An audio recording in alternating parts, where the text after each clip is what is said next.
Good afternoon, all. It's nice to see a robust crowd here to listen to Robert Whitaker, who's going to talk to us about psychiatry under the influence. He'll be introduced momentarily by Noah Yamashiro.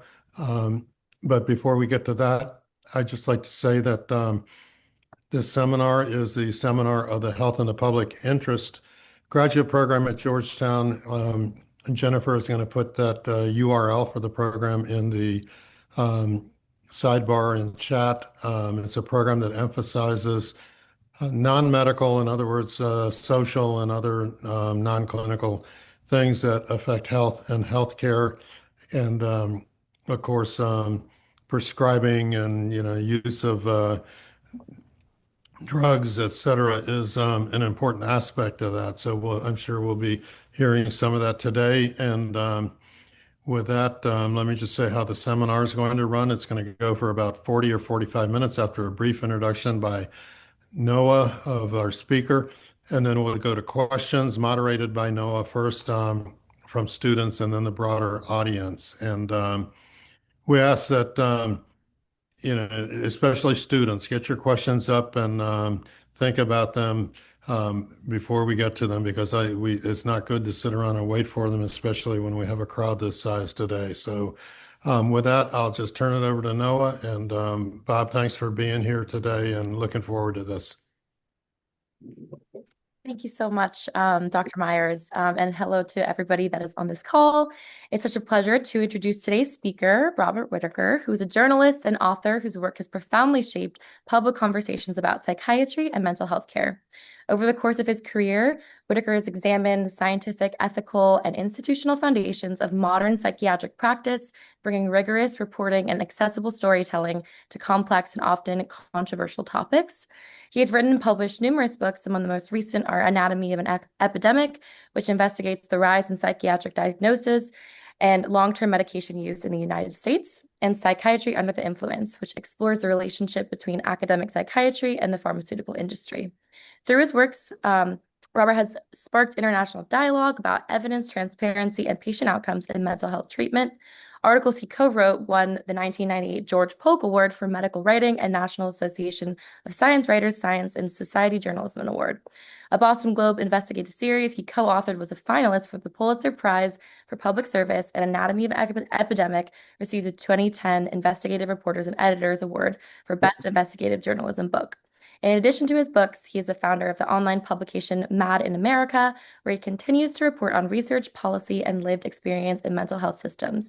And a fun fact about him is that he was a New York City cab driver for 7 years. So please join me in welcoming Robert Whitaker. Well, thank you, Noah, for that nice introduction, and it's a real pleasure to be here. It's a real honor to be here. So what I'd like to do today is talk about, and this arose out of a lab at Harvard that was set up by Larry Lessig to study institutional corruption. What he meant was when institutions begin betraying their public duty, and so it's not an instance of a corruption of an individual taking money, that sort of thing, a quid pro quo thing. It's you look at how an institution starts having values and behavior that go contrary to what its duty is as an institution to the public, okay? And so I think this can help illuminate what happened to psychiatry and how we got the narrative we have today. How did it arise? Did it arise from science, or did it arise in essence from a type of institutional corruption? And I know, this Farmed Out, of course, has been for years, examining and detailing and documenting the influence of, say, the pharmaceutical industry on different medical specialties. And this really is in that same ballpark of looking at how there's these influences that corrupt the institution. So, and it's not turning. Oh, why is this happening?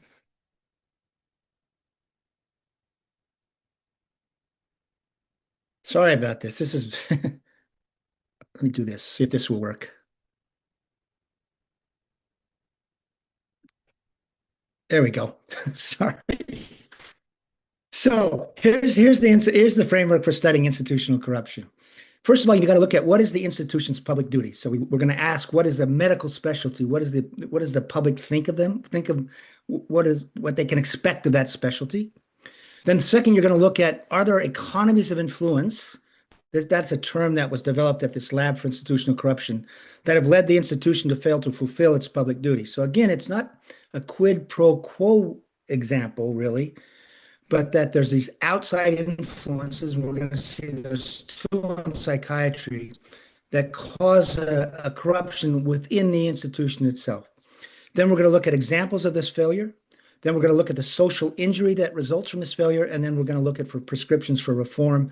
And I think we're at a moment right now in our society where there's a lot of talk about prescriptions for reforming psychiatry. So what's the public duty of a medical discipline? It's to be an honest narrator, and think this goes back to informed consent, both with the individual, but informed consent with the population as a whole. It has to be an honest narrator of its own research. So it has to be an honest narrator of what is known about the pathology of disorders and diseases that fall under its domain of expertise, and it has to be an honest narrator about what science is telling about the risks and benefits of its treatments. And that's just a broad-based informed consent principle that's actually codified into law. Doctors, for example, have a legal responsibility to provide informed consent to patients. And here all I'm doing is saying is that this informed consent extends to the public as a whole. So we're going to see that there's two economies of influence to look at that really arose with psychiatry. The familiar one is the influence of pharmaceutical companies on psychiatry, that outside influence. So we'll get to that. But the first and actually the most important economy of influence is what I would call a guild influence, okay? And what we're going to see here real quickly is how psychiatry, starting in the 70s, had a desire to remake itself, to rebrand itself, okay? And we're going to see how that guild desire, interest, need is going to become such an economy of influence that corrupts the institution. Now, this goes back to DSM-3. That's the American Psychiatric Association's Diagnostic and Statistical Manual. It was published in 1980. And this is a quote from Jeffrey Lieberman. He says, DSM-3 was the book that changed everything. I agree. It changed how psychiatry thought about mental disorders, how it thought about treating mental disorders, what it told to the public about mental disorders. And he also said this. He said, this book is the most important book that has been published in the last 50 years. And I agree with him because it had such a profound impact on our society about how we think about ourselves, how we think about distress, how we raise our children. So I agree. This was a book that changed our society. So now we're going to look at the origins of DSM-3, since it's such a profound book. And there was a scientific impulse. The scientists, it became evident that DSM-1 and DSM-2, those first two editions were not valid they were not validated manuals. They did not lead to a reliable diagnoses. So researchers at Washington University said, listen, we got to start over with our diagnostics, because you can go to one doctor and get one diagnosis or none, go to a different psychiatrist and get a different one, even though you're the same patient.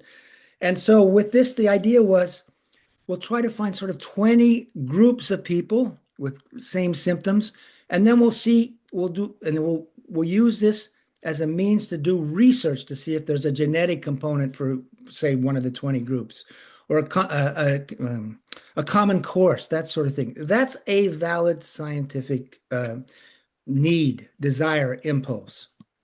However, there was another overriding impulse in the 1970s, and that was this. American psychiatry felt that its future as a discipline was under threat. And why was that? Well, first of all, the lack of reliability in diagnosis was proving embarrassing for psychiatry, with many in the domain questioning its legitimacy. There was a lot of talk about psychiatry serving as an agency of social control in the asylums. Okay.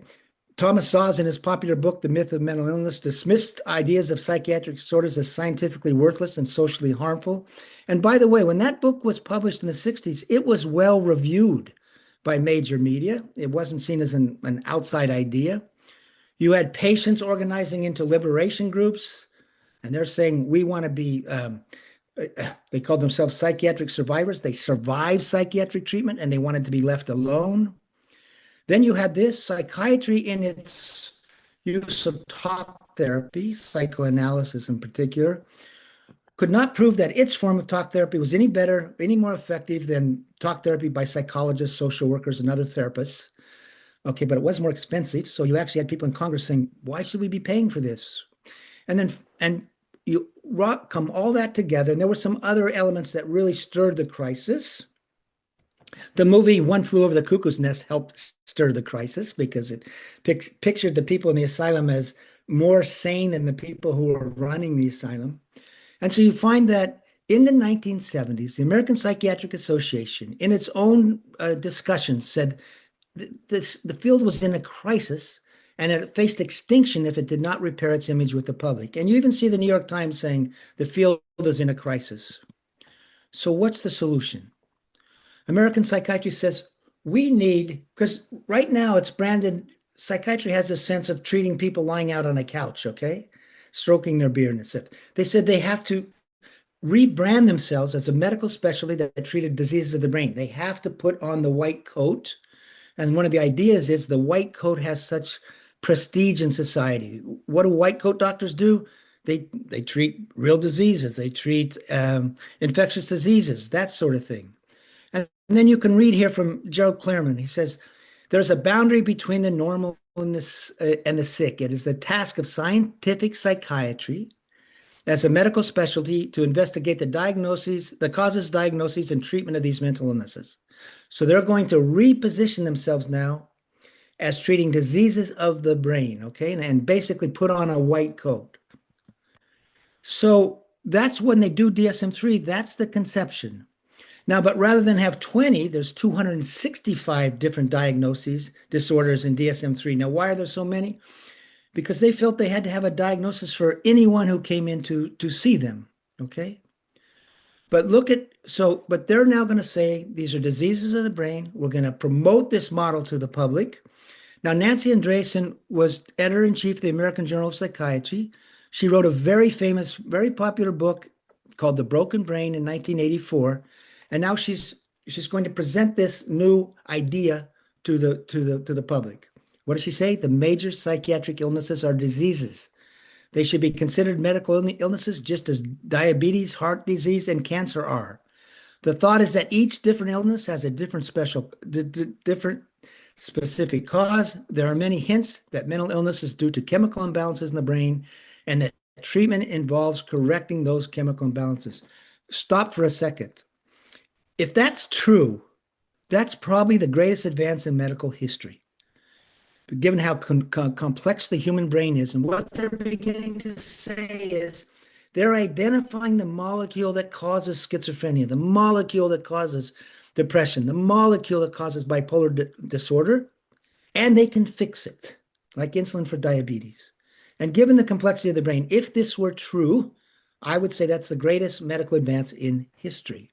But it certainly is telling of a profession that is making a great advance in science. So in addition, if you go back into the records, you'll see after they published DSM-3, you'll see that they ramped up their own internal efforts to rebrand themselves. They set up a new division of publications and marketing to improve public perceptions of psychiatry. They held media days each year to tell of advances in psychiatry.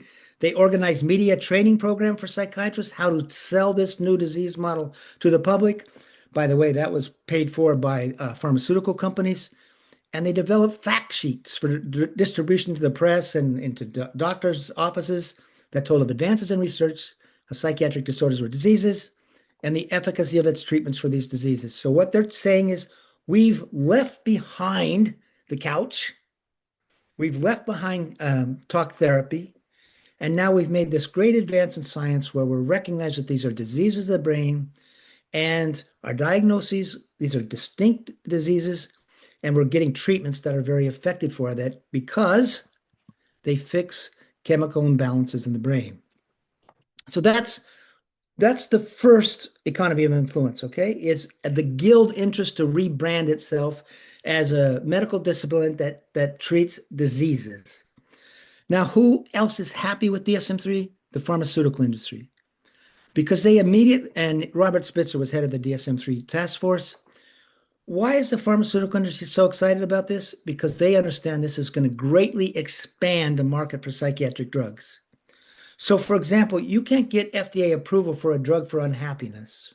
You can't get an FDA approval for like your misery following a divorce, but you can get approval for the disease of depression or the disease of anxiety. So they understood right away that this is going to expand the market sort of out of the asylum, away from the more serious disorders like schizophrenia and bipolar, into sort of the walking wounded. They see this right away. And so what happens? The industry begins, one thing is paying money to the American Psychiatric Association to promote this model of thinking, this branding of it. And you'll see so in 1980, for example, the total revenues of the APA were around 10 million. About 5 million of that came from the pharmaceutical industry. You can see by 2008, the revenues are about $70 million, but member dues haven't gone up hardly at all. And they're giving money to run educational programs, to train the psychiatrists, to do these public campaigns, these PR campaigns, even, believe it or not, to pay for one or two of the employees of the American Psychiatric Association. Now, by the way, the reason you start, and by the way, if you go to their annual conference each year, you'll see these big talks by famous doctors, famous psychiatrists at dinners, lunch, and breakfasts. And so for everyone there, it seems like they're hearing from an expert, right? Someone who's a leader in the field, and they are in a way. What they don't really understand is those symposiums are being sponsored by the drug company who is paying those doctors to give those psychiatrists to give these talks, okay? So the reason you start to see it go down in 2008, that's when Charles Grassley begins pointing out this money that is flowing from pharmaceutical companies to what are known as thought leaders, okay? And we'll get towards the end. Money is still flowing to doctors to tout drugs. It's just changed a little bit, okay? And just as what we just talked about, this is an example of what the funding was that went to the APA. What is it used for? Media training programs, travel grants for psychiatrists from outside the country to come there, and then they would take this knowledge or this way of thinking back to their home countries. This is just an example that was gathered by Charles Grassley in 2008, looking at an example of some of the money that was going. Oh, so the money goes two ways. It goes to the APA, and it goes to individual psychiatrists who are going to serve as serve as their thought leaders. And thought leaders, what do? They serve as consultants. After the drug is, they often put their name on papers. Their papers may be ghostwritten. They'll give continuing education programs. They'll do the industry symposia. Their thought is these are the leaders that will help them build a market for their new drugs.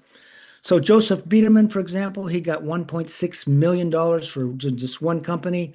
That was to build the use of ADHD drugs in kids. Frederick Goodwin, he got $1.2 million from just one company to build the market for a bipolar drug. These last two were money that were helping build markets for the use of SSRIs in children. Okay, and this is just four. And in 1999, I think it was, Marcia Angel from the New England Journal of Medicine, they wanted to do a review of the efficacy of antidepressants. So they wanted to find experts in mood disorders who did not, prestigious academic centers, who did not have these financial relationships with pharmaceutical companies. And they said, we basically couldn't find anyone. So what had happened by the late 1990s, virtually all of academic psychiatry was following under the influence of the pharmaceutical industry through these payments for them to be thought leaders. And this is an example just of what thought leaders did for about 30 years. They serve on task forces that establish diagnostic boundaries. They don't really conduct the clinical trials. They put their names on the results of clinical trials. Often they're not even really recruiting patients. That's done by others. They put their name in the articles of those reports of the clinical trial results. Then they become their speakers, both to the press, but at scientific symposiums, CME courses, etc. They set the clinical practice guidelines, they write the textbooks, and they're quoted by the media as the experts in this field. I just want to emphasize this. This is who we trust, okay? I think we know enough to be a little bit suspicious of the drug companies, what they tell us. But if you look at a psychiatrist from Johns Hopkins or Harvard or Stanford or any of the prestigious universities, we put them up on a pedestal. So these are the people we are primed to believe, or that are the honest narrators of their research. Now, I went to the 2008 annual meeting of the American Psychiatric Association, and they did have at the front of their conference book where people had to disclose whether they had agreements with pharmaceutical companies. And you'll see that 373 speakers told of having a total of 888 consulting agreements. Virtually every speaker there had a consulting agreement with a pharmaceutical company, and 483 agreements to serve on speakers bureaus. A speakers bureau is where you're paid to go out and give a dinner talk, that sort of thing. You're a paid speaker. So what did psychiatrist Daniel Carlett say in 2007? Our field as a whole is progressively being purchased lock, stock, and barrel by the drug companies. This includes the diagnoses, the treatment guidelines, and the national meetings. So those are the economies of influence. They meld. They're two. They both have the same ultimate goal, which is to tell a story about mental problems that are diseases of the brain. And once you have that, what is going to be your first line treatment? It's going to be drug treatments. And by the way, when DSM-3 is published, a lot of psychiatrists start calling themselves psychopharmacologists, okay? And the thought is they're going to leave the talk therapy to the counselors and the psychologists, that sort of thing. So those two economies of influence have the same goal. So now we're going to look because of those economies of influence, did it cause a corruption in the narrative they told to the public? So we want to look at first of, are mental disorders due to chemical imbalances? And we'll look at what we were told. How did these economies of influence affect the setting of diagnostic boundaries? And how did it affect reporting of results from psychiatric drugs? Because we expect to be told what is really known about the pathology, if something is known. We expect that the diagnostic boundaries are going to have some validity to them. And we're going to expect that the trial results, whether they be from short-term or long-term studies, will be honestly reported, because that's informed consent. So what I did here is, starting in 1980, remember 1980 is when DSM-3 is published, you start to see, and you can go through the literature and see over and over again how leading psychiatrists are now saying that we are beginning to know that, say, depression is caused by low serotonin, or we have found that schizophrenia is due to too much dopamine, okay? So you see that in 1981, the president says now antidepressants restore the chemical imbalance that scientists have linked to many depressions, like insulin for diabetes. This is a story of great advance. 2001, this article by the APA president, we now know that these are not moral weaknesses or imagined, but real diseases caused by abnormalities of brain structure and imbalances of chemicals in the brain. This is being published in a popular magazine. Here you go, same thing, the same magazine. Antidepressants restore brain chemistry to normal. 2005, the A put out a press release saying that we are specialists. A psychiatrist is a specialist specifically trained to diagnose and treat chemical imbalances. 2005, they put out this fact sheet saying antidepressants correct imbalances in the levels of chemicals in the brain. And you'll see in 2014, National Alliance on Mental Illness is saying research has shown that imbalances in transmitters can be corrected with antidepressants, okay? And it's not just serotonin, it's other neurotransmitters as well. That's what we were told. Now we want to look at the science. This is the sense of, were they an honest narrator? Did they find this?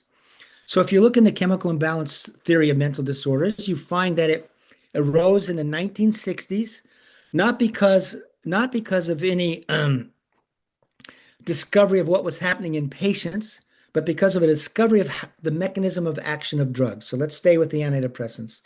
There were two types. There were the tricyclics and there were monoamine oxidase inhibitors, and both had the function of keeping serotonin in that tiny gap between neurons longer than normal. They did it by different means, but both have the effect of keeping what's serotonin as a monoamine longer in that gap than normal. And this, how do neurons communicate? You have a presynaptic neuron releases that serotonin, that neurotransmitter, into that tiny gap. That neurotransmitter binds with receptors on the postsynaptic neuron. And then in order for that message to be crisp, you have to remove that serotonin from the gap. That's how it works. These drugs kept that serotonin longer in the gap. But now, once they have that understanding, now they have that, and that leads to the hypothesis. If this is the drug's mechanism of action, maybe people with depression have low serotonin, and therefore by increasing the serotonin, we're bringing it back into balance. So by 1980s, they had a rough way to measure sort of serotonin levels in the brain. And this was a study to study the psychobiology of depression and to study the low serotonin theory. And what did they conclude? We're not finding a problem with the serotonergic system in depression. We're not finding an abnormality. That's within their own research literature. Now, over the next 15 years, researchers find a lot of different ways to try to measure serotonergic activity, okay? And then in their own textbook, they review this in 1999, and you can review it here. And serotonin, by the way, is a monoamine. And they go through this history. They says the hypothesis was based on observations that those first two antidepressants blocked the removal of serotonin from that gap. And then they make this conclusion. They've been studying this for 20 years. And they sort of make fun of it. There's no reason to think that the pathology of a disease is going to be the opposite of the mechanism of an action of a drug that helps lessen the symptoms. And so they make fun of it and they conclude additional experience has not confirmed the monoamine depletion hypothesis. This is in 1999. So in their own textbook, they're saying the hypothesis did not pan out. But what's being told to the public? We now know that depression is caused by low serotonin. And you can see the incredible lack of informed consent. Just going forward, I don't think there's any convincing body of data that anybody has ever found that depression is associated to a significant extent with loss of serotonin. This gentleman spent 40 years investigating this. Dopamine theory, there's no compelling evidence that a lesion in the dopamine system is the primary cause of schizophrenia. Stephen Hyman was the director of the NIMH in the 1990s. So I hope you see that these are comments from the people who know about this.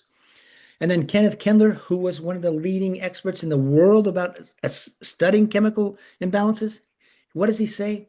We have hunted for big, simple neurochemical explanations for psychiatric disorders and have not found them. And here's Ronald Pies. He's the editor-in-chief ex-editor-in-chief of Psychiatric Times. This is my favorite quote. In truth, the chemical imbalance notion was always a kind of urban legend, never a theory seriously propounded by well-informed psychiatrists. And he's right, because well-informed psychiatrists knows it wasn't panning out in the 1980s. And I will tell you, I was giving a talk in 2011 at a Grand Rounds talk at Massachusetts General Hospital. I sort of went over some of this. And then they had someone say, you lied about us. You made it seem that we still believed in the chemical imbalance story. That thing died in the 1980s, 25 years ago. And I responded, yes, I agree with you, but I think you forgot to tell the public.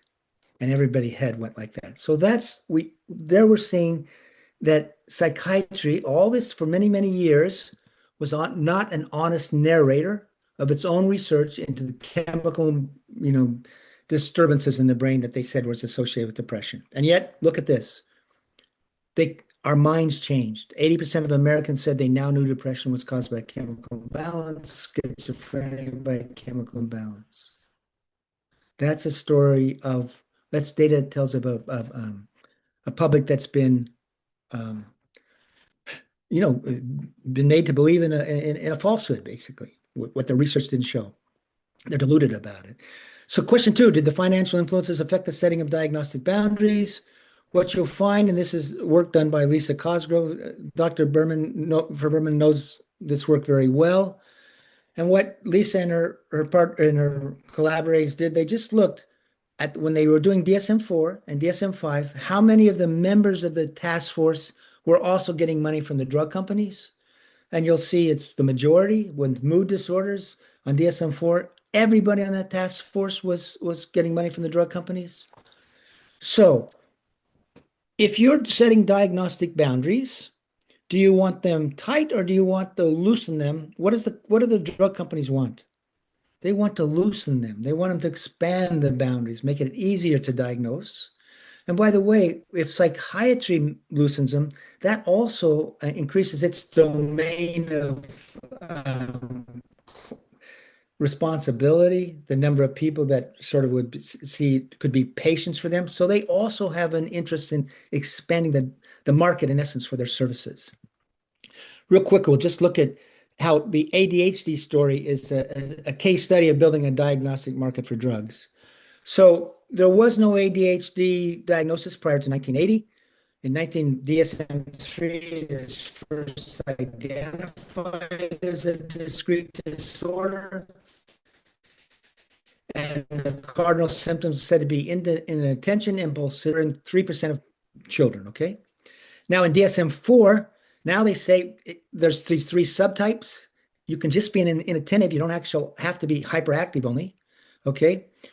And once you start tearing it apart this way, and it's not so hard, now that the disorder is said to affect 3 to 5%, then Joseph Biederman, now Biederman has been a member of the DSM work panel for pediatric disorders. He now says, no, it's not 3 to 5%, it's 6 to 9%. And he says stimulants provide a long-term benefit. DSM-5 further loosens the boundary, and then by 2016, nearly 12% of youth, six years, school-age youth had been diagnosed with ADHD. Now, how do you make a diagnosis of ADHD? Well, in research circles, there's a questionnaire you use, and you say, well, how often do they have this behavior? And then you judge on a frequency on a scale of like 0 to 5. So you end up with a number, you end up with a spectrum of numbers, right? And now you can say, well, we're going to call ADHD as the people at the top 5% of that score. Or we can say the top 10%. You can move that to however you like, wherever you want to put that boundary line between those who are going to call it with ADHD and those with not. Because since there is no biological marker, you can easily expand the construct so more people fall within it. This is just looking at the growth of ADHD in the US. Okay. So it didn't exist as a discrete disorder before 1980. Now it's like, because he was really the Pied Piper of ADHD. So for 15 years, he received money from more than 24 pharmaceutical companies, including the makers of the popular ADHD drugs. And as we saw, just one of these 24 paid him $1.6 million during this time. So you see money going to pharmaceutical companies that make stimulants, going to the people that are doing the diagnoses, and the diagnoses expanding. And this is going to be pitched to us as a discrete disease, right? You either have ADHD or you don't have ADHD. But that's not what they found. They didn't find any biological marker. They created a construct around certain behaviors, and then they gradually widen the boundaries so it would include more kids. Okay, third, did the economies of influence affect the narrative told to the public about merits of psychiatric drugs? Prozac comes to market in 1988, and it is presented as a breakthrough medication, one that can make you better than well. You can see on 60 Minutes, the pill itself is featured on the cover of Newsweek and other magazines, a breakthrough drug for depression. And you'll see that 60 Minutes says, yeah, it seems that this new drug fixed a chemical in the balance in the brain. That's what the public's being told, okay? And that you can see if you're depressed, you're saying, we now have something for my depression that will work. The Prozac comes to market in 1988. We get some other SSRIs following up on that. Then we get what are called atypical antipsychotics in the mid-1990s. These are drugs like Risperdal, olanzapine, Seroquel.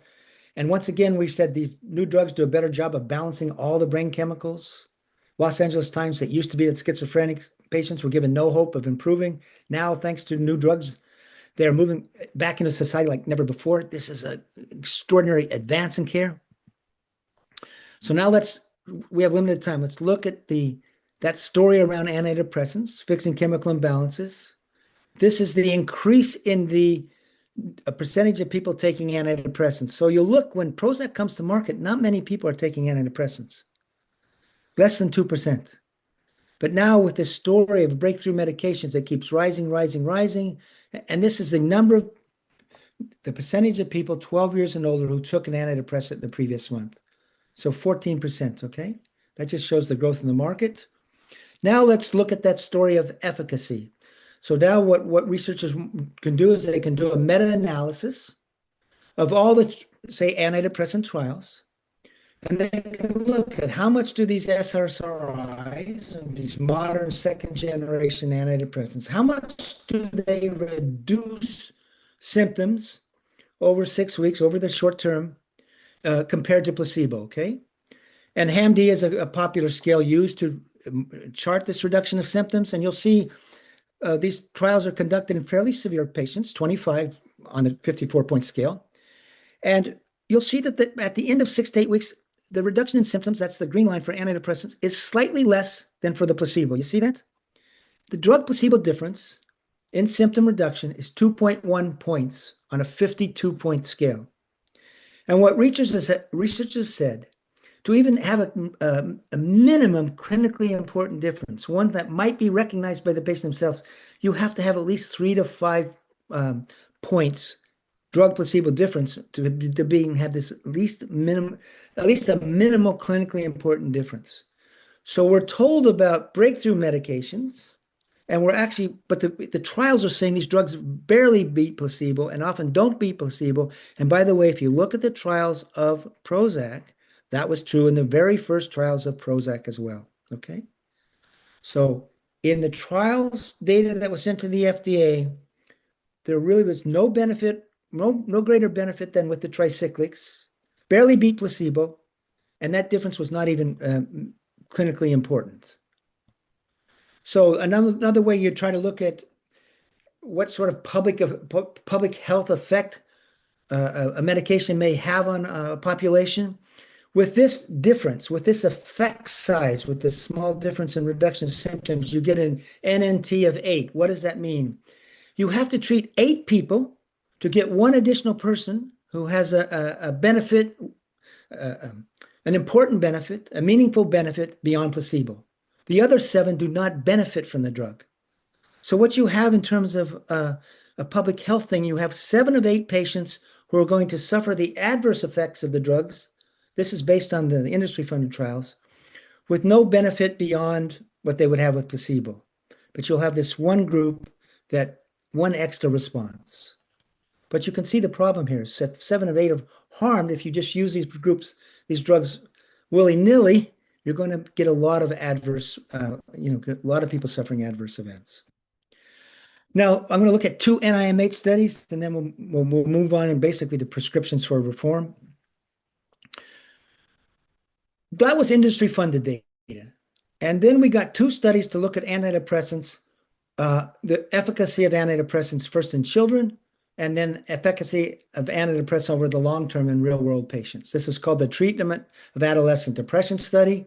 It was done at a time the FDA was putting a black box warning on SSRIs, saying they could stir suicidal impulses in children, in youth. Now look at this is what they reported. You'll see they're randomized to 4 groups: placebo, CBT, fluoxetine, or fluoxetine plus CBT. Suicidal attempts, 6 in placebo, 3 on CBT. Fluoxetine 6, fluoxetine, it's the same, right? 9 in each group. Okay? So they say there's no evidence that SSRIs cause an activation of suicidal attempts in children. Okay? Now, Latin America was the first to present the actual data from this. That's in the study, okay? And I'll show you where the sleight of hand happens. It was a Swedish psychiatrist who said, you got to look at this one graphic. Because here's what happened in the study. After 12 weeks, many of the placebo patients were shifted, were put on drugs, were put on an SSRI. Same with CBT. Now you want to look at how many people who were on placebo the whole time had suicidal attempts. 0. And there is a chart in there. You look, it's there. The data is there. The researchers just don't talk about it. CBT, randomized to CBT, only and stayed, never went on drug, only one suicidal attempt. What you have, though, is people randomized to placebo. They get switched at 12 weeks to the drug, and now they're committing suicidal attempts. So in truth, 17 of the 18 suicidal attempts were on drug. But this was not the message given to the public. Even though this was an NIMH study, I then looked at the financial ties, and you'll see they had ties to the maker of the drug that was used. And so basically everybody that was doing the study, even though NIMH had ties to the maker of antidepressants. Now this was touted as the longest and largest antidepressant trial ever conducted. When the NIMH mounted it in the early 2000s, they said, this is the result that will guide our understanding of how to use antidepressants in real-world clinical settings. Okay, they're going to say we're going to disseminate this. Exclusion-inclusion criteria make it such that in the industry-funded trials, only about 15% of patients qualify. So what do they announce? Oh, and the way it's done is this: if you don't, it's not placebo-controlled. You come in, if you don't remit on the first drug, you get a second try after 12 weeks. If you don't do it on the second try, that might include psychotherapy, you get a third try. And then you get a fourth try. So you can have 4 different tries to find some combination of drug treatment that will help you get you into remission. Okay. And then if you remit, you go into a follow-up trial. And the idea is, can we keep them well for a year? Okay. So you see that they say, at the end of 4 levels, almost 70% became symptom-free. This becomes this was in 2006. This becomes the message that is given to the public around the world in the newspapers, even recently, that nearly 70% of people had become symptom-free by the 4th antidepressant. Okay, the drugs work. You got to just keep trying. Here's the actual results. Of 3,110 people who were eligible for the trial, only 35% ever remitted. And then that group then goes into the follow-up trial. And at the end of 1 year, there were only 108 patients who remitted and stayed well and in the trial to its 1-year end. So that's your 1-year stay well rate. It's the worst outcome I've ever seen. Now, how did we get this data? There's a psychologist named Ed Piggott. He used something called the RIAT Act to get access to the case report forms for the individual patients, and they got this published in the British Medical Journal. Okay, so you see here, the public was told that with antidepressants, 70% will be well, and the idea was they'd be well at the end of 1 year, when in fact, virtually no one was well at the end of 1 year. And you can see, I did a report on this. If you can see it, there's a link there, and it'll talk about how the data was inflated from 35% to 70%. They changed endpoints. They included people who weren't even eligible for the trial. They weren't depressed enough. Read it. It's really a case of fraud. I looked at the ties to industry, even though it's an NIMH trial. Look at the guys. They have 17 ties to industry, 21. This is a group of thought leaders with extensive ties to the pharmaceutical industry. And do they want to report that their drug didn't help, that only 35% got well, and virtually no one stayed well? That's against their guild interests as well. So what's this? I got to finish up here real quickly. The next part of this framework is looking at the social injury. And one of the ways you can look at this is rise in disability due to mental disorders, the burden of mental disorders in our society. And we've pathologized childhood. There's, in my opinion, an impoverished philosophy of being. So anyway, I put together different data. this just looks at surveys looking at what percentage of the population in any year suffers from an anxiety, mood, or substance disorder based on DSM criteria. And you'll see it doesn't go up that much between 1991 and 2002. What goes up is the percentage of those treated with the disorders. Okay, see, it almost doubles. And what happens to the disability numbers? This is people on disability, Social Security. It more than triples. Okay. So this is a sign as you use these antidepressants, you use this diagnosis, rather than reduce the burden of the disease in society, it's increasing. Usually when you have effective treatment, you hope that greater treatment, greater diagnosis will lead to a lessening of the burden. This just shows, I was asked to give a presentation to a work group in the Parliament at the UK on this very thing. And I did this same sort of graphic for numerous countries. And you see the number on government disability due to mood disorders, it rises in correlation with the rise and increase of antidepressants. And I did that for like 7 different countries. How about children? I just said social injury being for the pathologizing of children. In 1988, there was something like 16,000 children on government disability due to a psychiatric disorder. Okay. Now you could get it for ADHD. We start saying juvenile bipolar disorder. We're treating people with stimulants, antidepressants. Look at the rise, okay?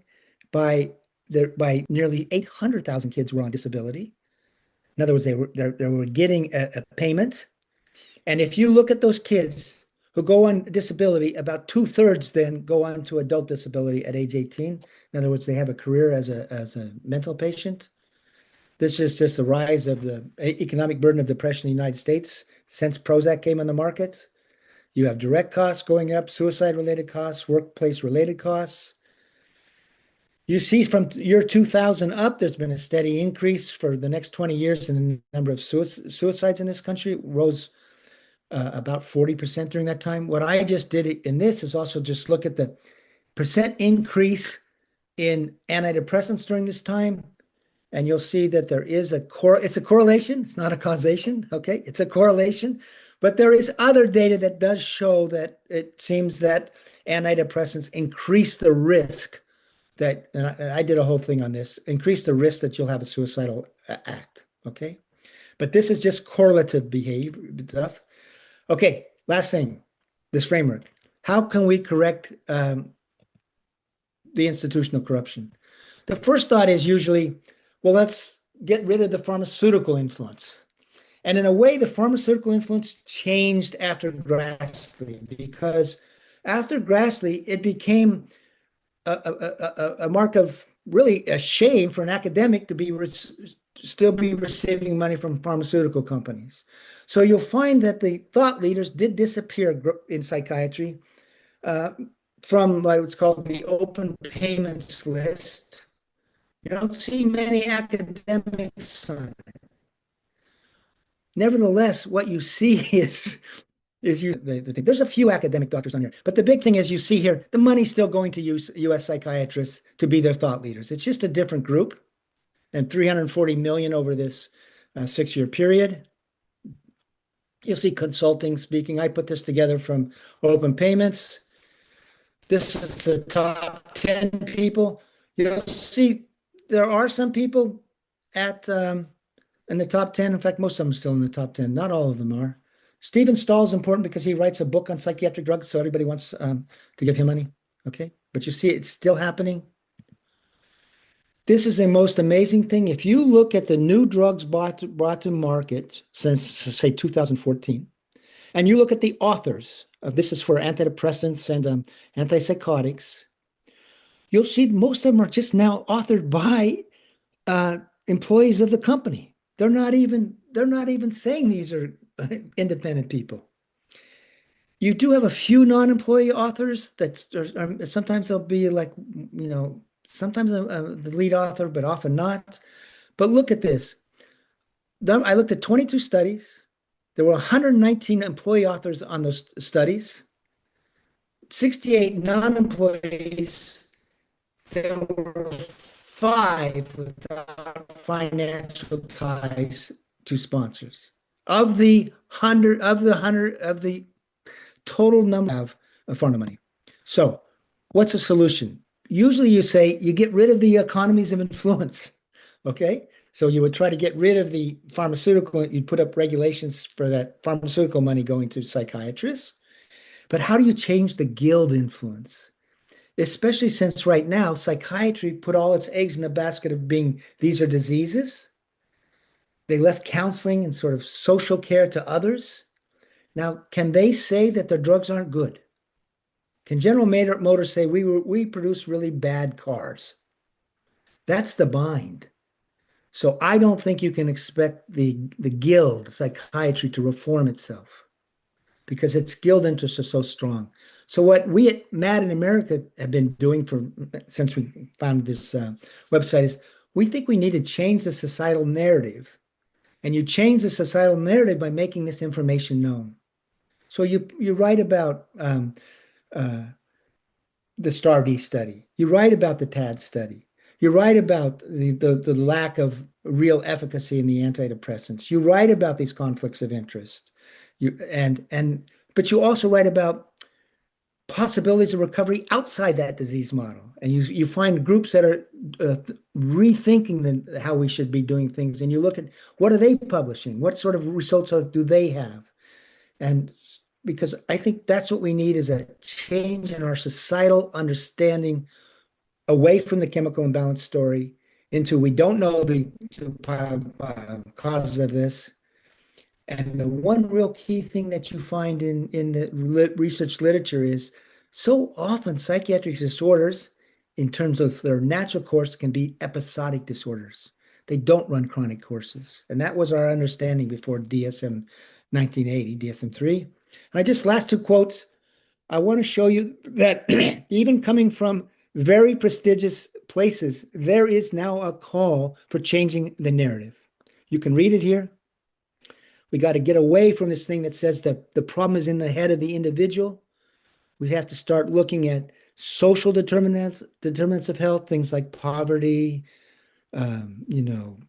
domestic, stresses on society, that sort of thing. So this was the UN Special Rapporteur on the Right to Health. I'll let all of you read this. This is the last one. This is coming from the World Health Organization, which, by the way, was was very influential in exporting the disease model around the world, saying that countries around the world needed to improve access to drugs, et cetera. But then within that World Health Organization, there became a group focusing on human rights, and they said the same thing. We have to change this narrative. By the way, these two calls came from a meeting in India in Intar in 2017, where at the end that was the conclusion. You have to change the narrative. That's where you're going to remake psychiatry. And Danius Purvis was there. Michelle Funk was there from the World Health Organization. And they then began promoting this idea of changing the narrative. Now, the sad thing is Danius Purvis is no longer, a group got shut down last week, partly because of the lack of funding with the Trump administration, but in fact, because they were at odds with much of the sort of disease model part of the World Health Organization.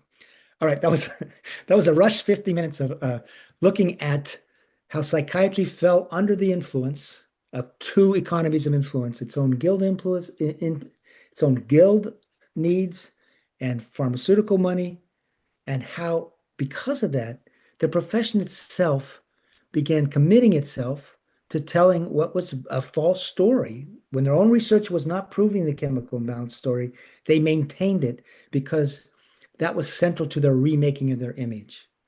And then they can continue when they're, for example, in the STAR-D study, when it didn't show that the people were doing well with this form of care, they used these various ways to fake the outcomes and hide the long-term outcomes. All right, I could go on forever, but so that's it for that presentation. So thanks. Thank you, Robert. We're going to now turn it over to Noah Yamashiro, Great, who's and going I'll to try to get. moderate I'm going to stop the questions. share. Well, thank you so much, Dr. Whitaker. That was such an incredible talk and so insightful and so relevant to so many th of the things that we learn about in the HAPI program. So like our seminars usually operate, we're going to do some questions. I'll start with the first one, and then I will hand it over to some of my happy colleagues to ask questions, and then we will move to the general audience. We do have a pretty big audience today, so apologies in advance if everyone's questions does not get answered, but we will be starting with the students' questions. I also appreciate all of the discourse in the chat. I am not aware, and Jenny, correct me if I'm not aware about being able to save the chat, but I'm sure that's something that we can figure out. But the first question that I wanted to ask Dr. Whitaker is kind of more of a pivot Can I to. stop you just for a second? Can I stop you just? I'm not a doctor. Oh, I'm sorry. I'm sorry. Okay. Okay, well, I don't want to present myself in a false manner. That would not be good. So go oh, ahead. apologies. Um, Well, my first question was a little bit more about your work in investigative journalism. So for students that are very interested in health policy and mental health advocacy specifically, some of my fellow colleagues in the HAPI program, what are some of the lessons that you've learned about the role of investigative journalism and how it can play in shaping public understandings of policy reform? Because that's not something that we've talked about a whole lot in our program. And it's something that I know that you have a lot of experience in your career. So just wanted to ask the first question about that. So that's a great question and a really important question. So when I was first a reporter, I was covering like a lot of different things, politics, business, that sort of thing, government. And when you're in that position, your understanding is to be skeptical of what you're told. Okay, because obviously business people have a story they're trying to tell, politicians having a story to tell. Then you get moved on to the medical desk, okay? So, and you start becoming just a medical science reporter. The minute you go to the medical desk on a newspaper, it's almost like your job description changes because the idea is that these scientists, these doctors are icons of virtue. That these are people who work for the public good. They're dedicating their lives to improve public health outcomes, to improve their patients' lives. And the thought is almost that you're now to translate the understanding of their research, okay, what they tell you, because they may not be good communicators for a lay audience. So suddenly you're not being primed to question what they tell you, okay? It's more like you're an interpreter. And so you're the medical reporter, and the editors really have that feeling. So, for example, if the APA says, if leading people, the people that did that NIH study said that the STAR-D outcome was 70%, okay? That's what you're going to report. That's what the New York Times, the New Yorker, everybody's been reporting it for 15, 17 years. Now, I will say this. We actually began saying that's not true. I'm talking about Mad America in 2010, because you didn't even need, you could, if you followed that, you could see the fraud happening if you really look closely at the listen. So here's the answer to your question is, you got to be a reporter who looks at to documents and looks to what does the research actually say. You got to be good at actually, and not just reading the abstract. You got to go in and being able to look at like, well, the methodology is good, but look at the discussion. Look at the data that actually is presented. So that the TAD study didn't say that in the abstract, they said just what I quoted. There was no evidence of an indicator of a suicidal activation. But then in the own paper, because I guess they felt the need to present it, there was a graphic. And they showed those randomized to placebo, the four groups, right? And they put a dot when there was a suicidal act within that. Was it at 5 weeks? Was that at 12 weeks? Was it at 15 weeks? Okay, so you could see when the suicidal acts were happening for each of the four. And they colored in the dots. If you were randomized to placebo and then put on a drug and then you had your suicidal, they put the colored in the dot. So now we knew, and they said the dot means that was a sign that you're on drug. So it was there, but it was hidden. So my answer to your question is, they're people that fall under influence as well. Now, psychiatry was often seen as sort of the poster child for this sort of thing. But you have other medical specialties that, of course, like, they also are building markets and that sort of thing. So you need to, if you want to be a good public health journalist, you really need to not just call people up and you get a press release or something and hear what their interpretation. You really got to be able to read the document itself and be independent. And then you know what? You're going to have to work with your editors to convince them that you're not a crank, because it's not easy to suddenly say that, oh, this person from Stanford, he's not being an accurate narrator of his own research, okay? Or this person from Harvard, that sort of thing. It's a real challenge, but boy, is it a public service if you have young people dedicated to being honest narrators of what science is hopefully telling us about, different disorders, et cetera. And of course, part of that is understanding that trials are constructed sometimes to favor one drug or to favor the experimental drug. It's all about becoming really knowledgeable about how research is done and being able to read the studies and that sort of thing. Thank you so much. That was such a thoughtful answer. And I know myself and fellow HAPI students are really interested in that. We were taking a health communications class right now. So that's kind of as close as we've gotten into journalism. But that was really helpful. So thank you so much for that. My second question, and I'll kind of wait for some of my other colleagues to come up with some other questions as well. I was actually able to attend an event this past summer on the Hill that you spoke at for the overprescription of psychiatric drugs in the veteran community. And I know that you didn't talk about that too much, so I was wondering if you could share with the group a little bit about that and why it's so important to talk about that and have that open discussion when it comes to veterans as well. Sure. I saw something in chat that I just want to respond to real quickly that came out. One of the things about institutional corruption is you're not blaming individuals. You're not saying this is a corrupt individual. You're saying that within that association, the association itself began committed to telling a story. And the few psychiatrists that, so for example, broke with that story, they often were sort of, became lepers. But institutional corruption is meant to focus on the larger activities of the institution, okay? So rather than, and one of the idea is that people within the institution themselves, they get sort of brainwashed themselves. Okay, that hearing at the Capitol Hill, that was really organized by Derek Blumke. He's he's a veteran of the Iraq War, and he's been upset, not upset. He's been lobbying to say, look at the rising number of suicides among veterans, especially the younger veterans that are returning from these different things. The suicide rate has been going off the charts. And Derek, by off the charts, I mean, it's just been rising really steadily, okay?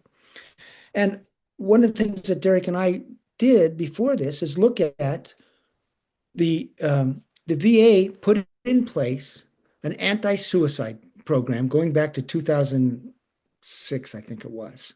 And that meant like screening everyone for depression when they came back and getting access to drugs. And you see all of a sudden the diagnosis goes way up. The use of antidepressants and a lot of polypharmacy goes up. And what do you see after this happens? You see the steady rise in suicide. So the point of this was, we do have a problem, veterans committing suicide at high rates. That's acknowledged. But because of this larger narrative that you got to get people into treatment for a brain disorder, that really emphasizes drug treatment. And so often the veterans end up on these drug cocktails. And it's 2026. We have 20 years of looking at that approach. And what has happened? Suicide rates have gone up, up, up. And you can find data, and Derek and I found this, people who get depressed, who don't get treated in the VA system and don't take the drugs, they don't commit suicide at the same rate. So you have this ability to compare returning veterans who are depressed, may get diagnosed with depression, and are diagnosed with depression, not may, and look at those who are in the VA setting and those who are not in the VA setting and who are taking drugs and not. And it's those that are following the protocols that have the highest rate. So we talked about prescriptions for reform, right? What Derek is saying, it's not the doctors are not going to put the brakes on this prescribing to veterans. But we as a society like to honor our veterans, right? We're not supposed to, we want to take care of them when they come back. And so the goal was to find legislators that would sponsor a bill to put warning labels on antidepressants about the increased risk of suicide. And it's all about an informed consent that when they prescribe these drugs to veterans, they have to really go over risk of suicide, risk of sexual dysfunction, because there's a lot of sexual dysfunction with these drugs, go over the long-term data. They did get sponsors, but pharmaceutical companies have been lobbying like crazy. They had trouble getting it. It was first sponsored by a Republican. They couldn't get a Democratic sponsor, but the pharmaceutical companies were lobbying like crazy, and American Psychiatric Association was lobbying like crazy against this informed consent bill because they said it would basically undermine their authority. And I think actually more of the lobbying came through the APA. So that's what that was about. It was about informed consent for veterans, which you think would be a no-brainer, right? You'd think we'd all say informed consent is good. We can have task forces to see what they should be warned about, suicide risks, sexual dysfunction, et cetera. And so far, it's been stymied. It's not going anywhere. Thank you for that thoughtful answer. I'm going to head to the chat because some of my colleagues have asked some questions. So my classmate Sophie has asked the question, how can we make sure the right information gets to patients and the public that's factual and changing the narrative? Obviously, scientific data and studies are the golden standard, but without open access and health literacy, this isn't accessible. I'm concerned that the rampant disinformation by the media makes it difficult to trust news outlets, magazines, etc. So where can we turn? Well, that's a great question. Again, this is why we started Mad in America. That's literally why we started Mad in America, is to make at least a template for reporting on these studies that are behind paywalls, okay? Because we can get them out and we can report on what was the finding, what was the methodology, what were the limitations, what was the discussion, that sort of thing. And we've been doing that now for 14 years. And you can go on Mad in America and research for peer-reviewed research, say for antidepressants, antipsychotics. You'll be astonished at the number of articles, say for that chart poor long-term outcomes with antidepressants, or even better recovery rates for schizophrenia patients off medication. There's a lot of that stuff out there. By the way, that doesn't mean everybody should be off medication. It just means that there's some research out there that challenges our conventional narrative. So this is the problem. This is why we started Mad in America, is because we felt there needed to be another media for making this information, this stuff that's behind the paywall known. Because over and over again, here's what happens. If they get a result, psychiatry or pharmaceutical companies, that doesn't fit the conventional narrative, they don't put out a press release, okay? They don't promote it. And so what happens, it may appear in the research literature, but it doesn't really get picked up by the mainstream media because they're sort of not actually reading the literature as a way to find out what's going on. They're responding to press releases, okay, put out by the journals that are highlighting the articles they want covered. What we do is we follow the journals, the actual articles that appear. So I don't mean to be making a plug for Mad in America, but we are a place that is meant to be an archive where you can research and actually find at the very least reviews with links to the article of this sort of counter narrative stuff. And this is key to it, because the counter narrative, it's rooted in their own research. Okay, it's rooted in peer-reviewed research. And take the STAR*D study, which eventually goes in BMJ.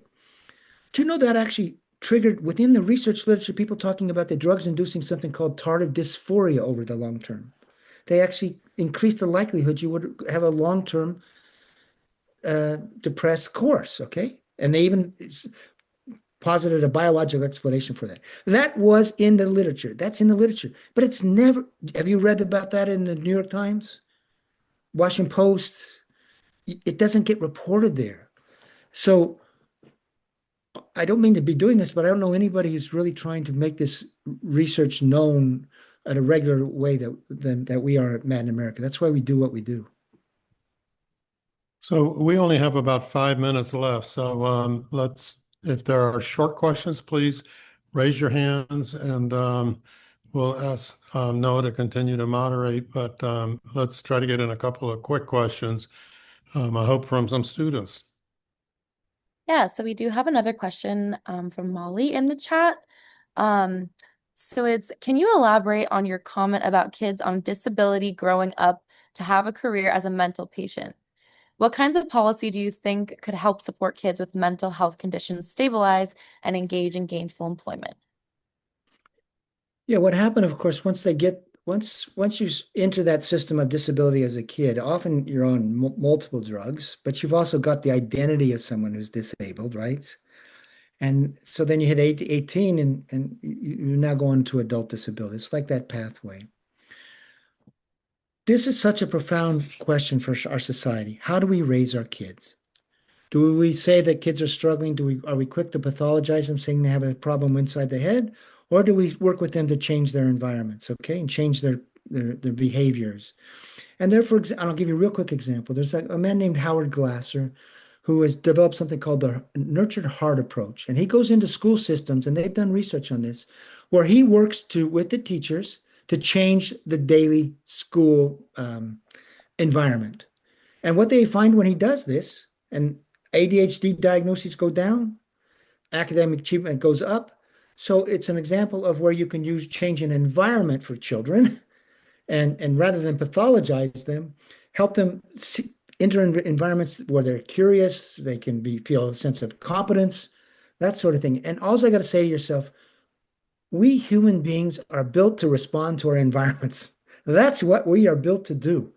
So rather than pathologize kids so quickly as ADHD or depressed or whatever, let's kids can be distressed, but let's build environments that help them, gain confidence, gain a sense of safety. And in Anatomy of an Epidemic, I talked about a psychiatrist who was doing that with the worst of the worst kids, means most disturbed kids in the San Francisco Bay Area. And he set up a mentoring system. And those kids who came in on multiple drugs started getting better when they had mentors to give them. And you know what they said to the mentor? The mentor was a model. These kids didn't have a model of how to behave. And once they had someone they could love and love back, their behavior started changing. So the biggest thing is create environments that help kids become their better selves, safe environments, curious environments, that sort of thing. So we have now reached our hard stop. Robert, I want to really thank you for doing this, for your enthusiasm in doing it. We certainly need more people who are concerned in America, if not mad in America. And I look forward to hearing you again in the future. Noah, I'll turn it over to you for last words. Yeah, well, thank you so much for your incredible talk. And we at the HAPI program, we really will take all of your insights moving forward. And it's very, very helpful for us. And we're just so grateful that you took the time to speak with us today. So we really, really appreciate it. And we will be sure to reach out, with any questions or anything. So Jenny, I think if there's anything else that you wanted to add. Thank you so much. That was so great. Hey, thank you all. And thanks I want a quick announcement is next week, I believe, is the students' spring break. So we'll return here in 2 weeks' time for the next seminar.